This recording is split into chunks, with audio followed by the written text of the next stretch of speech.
జగన్మోహన్ రెడ్డి గారి మీద దాడి జరిగింది. అవి ఫస్ట్ రాగానే మాకు అంత సీరియస్నెస్ తెలియలేదు. అది ఎట్లా వచ్చి తగిలి ఉంటుంది, ఏదైనా ఇదే ఉంటుందా పొరపాటున అనుకుంటే మళ్ళీ వెల్లంపల్లి శ్రీనివాస్కు పక్కన తగిలిందన్నారు. తగలడం కూడా చాలా సెన్సిటివ్ పార్ట్కు దగ్గరగా జరిగింది. ముందుగా ఈ దారుణమైన ఘటనను, దాడిని వైఎస్ఆర్ కాంగ్రెస్ పార్టీ తరఫున పూర్తిగా నిర్ద్వందంగా ఖండిస్తున్నాం. ఇది ప్రజాస్వామ్యంలో ప్రజలలో మమేకమై తిరగడం ఒక ప్రధాన లక్షణం అయితే, ఏ పార్టీ అయినా పార్టీ నాయకులైనా దానికి ధీటుగా నిలబడలేని పిరికి పందలు చేసే చర్యగా పార్టీ పరిగణిస్తుంది. ఇప్పుడు నిన్న జరిగిన సంఘటనను ముందు చూద్దాం.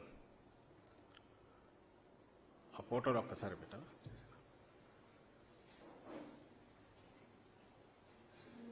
జగన్మోహన్ రెడ్డి గారి మీద జరిగిన దాంట్లో మీరు గమనిస్తే గాయం లోతుగా తగిలింది, కుట్లు పడ్డాయి. తర్వాత ఇమ్మీడియట్ కాకుండా తర్వాత ఇదంతా స్వెల్ అయింది. డాక్టర్లు కూడా అదే చెప్పారు కన్నుపాటు. నేను ప్రధానంగా ఇప్పుడు చూపుతున్నది ఏదంటే, ఆ రాయి అనుకుంటున్నది ఏదైతే ఉందో అది కూడా దొరకలేదు. అది వచ్చి తగిలిన పార్ట్ చూస్తే అక్కడి నుంచి 1 ఇంచు కిందికి వచ్చింటే కంటికి పూర్తి కన్ను పోయేది, కన్ను దెబ్బతినేది, కన్ను పోయే అవకాశం ఉండేది, ప్రమాదం ఉండేది. అలా కాక ఇంకొంచెం ఆయనకైనా స్ట్రైట్ చూస్తుండి ఇక్కడ తగలకుండా ఇక్కడ తగిలింటే ప్రాణానికే ప్రమాదం అయ్యేది. ఇది ఎవరైనా మీ మీడియాలో వచ్చినవి చూసినా కనపడుతున్నాయి. ఆ తర్వాత మూమెంట్ అది కూడా మీరందరూ మీడియాలో కూడా చూపించారు. సరిగ్గా ఒక స్పాట్కు వచ్చేసరికి ఒకేసారి జగన్మోహన్ రెడ్డి గారు ఇట్లా పక్కకు తల వంచుతారు. పక్కనున్న వెల్లంపల్లి శ్రీనివాస్ ఎవరైతే అభ్యర్థి, విజయవాడ సెంట్రల్ అభ్యర్థి, ఆయన ఇద్దరు సైమల్టైన్స్ ఒకేసారి వంచుతారు. అది స్పాంటేనియస్గా వచ్చిన రియాక్షన్ ఏదైతే తగిలినందుకు అనుకోవాలి. తగిలినది కూడా బలంగా తగిలింది అనేది తెలుస్తుంది. మామూలుగా తర్వాత వెల్లంపల్లి శ్రీనివాస్కు ఆయనకు కంటికి జగన్మోహన్ రెడ్డి గారికి తగిలిన తర్వాత వెళ్ళి తనకు కుడి పక్కనున్న వెల్లంపల్లి శ్రీనివాస్ కూడా కంటికి, ఎడమ కంటికి తగిలింది.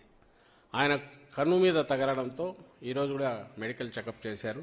బహుశా మీ మీడియా వాళ్ళు కూడా వెళ్ళినట్టు చూసినట్టున్నారు. 48 hours ఏదో ఇదిలో ఉంచాలా, అబ్జర్వేషన్లోనే అన్నారంట.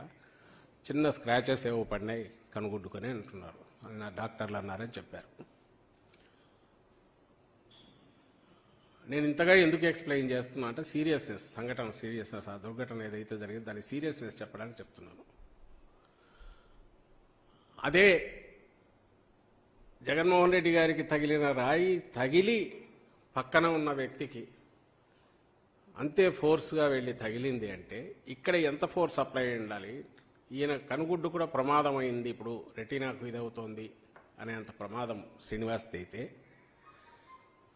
దానికి ముందు తగిలిన జగన్మోహన్ రెడ్డి గారికి ఎంత ఫోర్స్గా తగిలి ఉంటుంది అనేది ఒకసారి గమనిస్తే, ఇది కింద నుంచి ఎవరో విసిరితే దాని ట్రాజెక్టరీ పైకి వచ్చి బస్సు మీద పడిపోతుంది.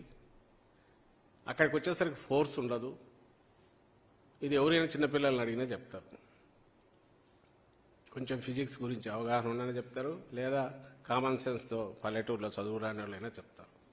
బలంగా ఏదో ఒకదాన్ని ప్రయోగించి ఉండాలి. అది క్యాటపుల్ట్ లాంటిది అయ్యుండొచ్చు, లేదా ఎయిర్ గన్ లాంటిది అయ్యుండొచ్చు. క్యాటపుల్ట్తో అయినా సరే ఒక 20 అడుగులో 30 అడుగుల దూరం వచ్చేస్తే ఒకరికి తగిలిన తర్వాత మళ్ళీ అంత ఫోర్స్తో ఇంకొకరికి తగిలుతుందా అనేది అది ఒక అనుమానించాల్సిన విషయం అది. సో ఏదైనా బలమైన దీన్ని అంటే బాగా పవర్ఫుల్గా ఎజెక్ట్ చేయగలిగిన దాన్ని ఉపయోగించి ఎయిర్ గన్ లాంటిదో ఇంకొకటో దీన్ని ప్రయోగించారేమో అని అనిపిస్తుంది. ఎవరో తుంటరి వాడు ఒక మిస్క్రియంట్ ఒక దుండగుడు అలా చేసి ఉంటే ఇంత పథకం ప్రకారం ఇట్లా చేసే అవకాశం లేదు. ఇది క్యాజువల్గా ఎక్కడి నుంచో విసిరినది అనుకోవడానికి లేదు అవకాశం. అలాగే నేరుగా వచ్చి తగలడం, తగిలిన స్పాట్ అది చూశాక ఎవరికైనా భయం వేస్తుంది. రాష్ట్రం మొత్తం వైఎస్ఆర్ కాంగ్రెస్ పార్టీ కార్యకర్తలే కాకుండా అభిమానులు, ప్రజాస్వామ్యవాదులు అందరూ బాధపడ్డారు, ఆందోళన చెందారు.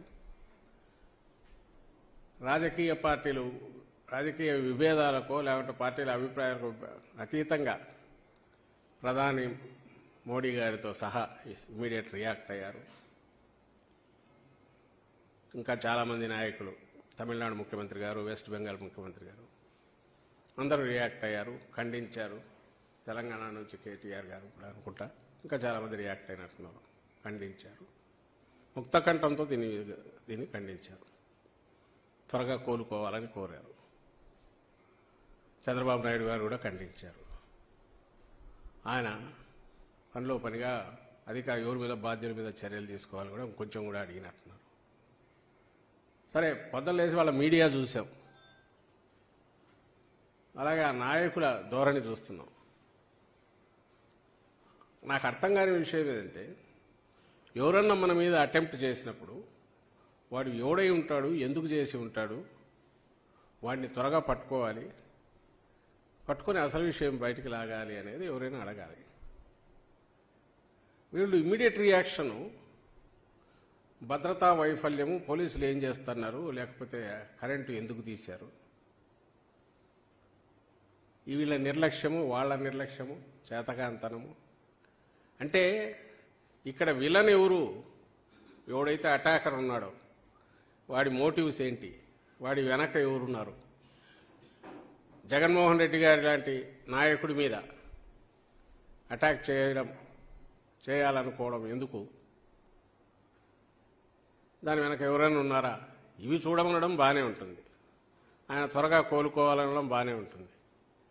అసలు దీనికంతా నిర్లక్ష్యము, పోలీసులు సరిగా లేరో, మీ భద్రతా వైఫల్యము అంటే ముందు దులుపుకోవడం ఎట్లా, పక్కకు తప్పుకొని బాధ్యత అంతా జగన్మోహన్ రెడ్డి గారి మీద ఎట్లా, ఇంకా అంతటితో ఆగకుండా ఇంకా వరుస పెట్టి వాళ్ళు కొడుతున్నవి చూస్తే ఆఖరకు ఇదంతా ఒక నటన అని చెప్పి ఈరోజు మార్నింగ్కు తేల్చినారు టీడీపీ నాయకులంతా. బహుశా ఇది కూడా మీరందరూ గమనిస్తూ ఉంటారు, గమనించి ఉంటారని అనుకుంటున్నా. ప్రజలందరూ కూడా గమనిస్తున్నారు. కడుపుకు అన్నం తినేవాడు ఎవడైనా, మెడకాయ మీద తలకాయ ఉండేవాడు ఎవడైనా అలాంటి మాట మాట్లాడగలడా? ఎవడైనా సెన్సిటివ్ పార్ట్ మీద ఇక్కడ కొంచెం కిందికి పోతే కన్ను పోయే ప్రమాదం, ఆయన తల తిప్పకపోతే ప్రాణానికే ప్రమాదం ఉన్న అలాంటి ఇది ప్లాంట్గా చేయించుకుంటారా? అసలు జనం ఉమ్మేస్తారు మొహం మీదనే వీళ్ళకి అనిపించదా? దీని వెనక ఎవరు ఉంటారు అనడానికి, అనుమానాలు వ్యక్తం చేయడానికి బాధితులుగా మా పార్టీ వాళ్ళు మాట్లాడడంలో సహజంగానే ప్రత్యర్థుల వైపు చూపించడం జరిగితే మాకు సంబంధం లేదని చెప్పడం వరకు ఓకే. కానీ అసలు అదే నటన అంటే ఇంకా వాళ్ళు ఏమనాలన్నా, మనుషులు అనొచ్చా, అనాలనా? అది నటన. 2019లో ఇదే జరిగితే ఆ రోజు కూడా అప్పుడు అధికారంలో ఉన్నారు, ఎన్నికలకు ముందు జరిగితే ఆ రోజు కూడా 5 నిమిషాల్లోనే అప్పుడు ఎవరో డీజీపీని ఉంటే ఆయన పంపించి ఇది ఆయన అభిమానులే చేయించారని ముందే కంక్లూజన్కి వచ్చి ప్రెస్ కాన్ఫరెన్స్ పెట్టి మాట్లాడించారు, చేతులు దులుపుకొని.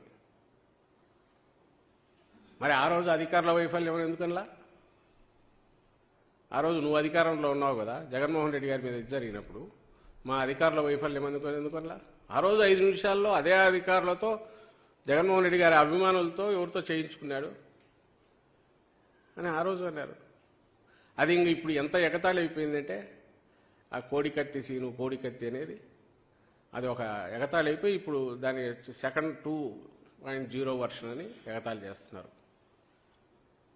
రాజకీయాల సంగతి వదిలేద్దాం, అసలు వీళ్ళు మనుషులుగా అన్న ఈ సమాజంలో ఉండడానికి అర్హులేనా అని నేను అడుగుతాను.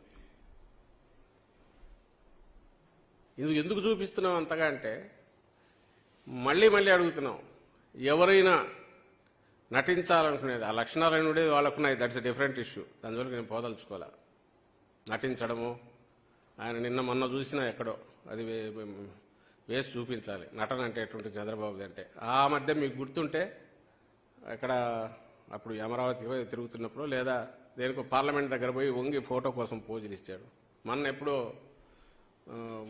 రంజాన్ అప్పుడు అనుకుంటా, నిన్నగాక మొన్న వాళ్ళు ఏదో కేకు తీసుకొచ్చి నోట్లో పెడుతుంటే నోటికి ఇక్కడ ఉండగానే ఇట్లా వరకు ఫోటో ఇస్తాడు. అట్లా 10 సార్లు నోట్లో పొరపాటున పెదవులు కూడా తగలకుండా ఫోటోలో క్రూడ్గా కనపడుతుంది. అది క్రూడ్ నటన. వంగి ఊరికి ఇట్లా ఉండి ఫోటోకు సరిగా రాలేదా అని మళ్ళీ వంగడం, ఇవి చంద్రబాబుకు అలవాటు. ఆయన వెనకంబడే ఆయన స్కూల్లో తయారైన వాళ్ళందరికీ అలవాటు. జగన్మోహన్ రెడ్డి గారికి అలాంటి అలవాటు తెలియదు. పైగా ఒకవేళ అలా అందామనుకున్నా ఇదేదో కట్టుకొట్టుకుని తిరగట్లా కనపడుతోంది, గాయం కనపడుతోంది. అయినా సరే వాళ్ళు అదే దీనికి తీసుకుంటున్నారు. అదే నిన్న రాత్రి నుంచి మొదలు పెట్టారు, ఈరోజు కంటిన్యూస్ నడుస్తుంది. జనం ఉమ్మేస్తారని కూడా వాళ్ళకి ఏమాత్రం ఉన్నట్ల.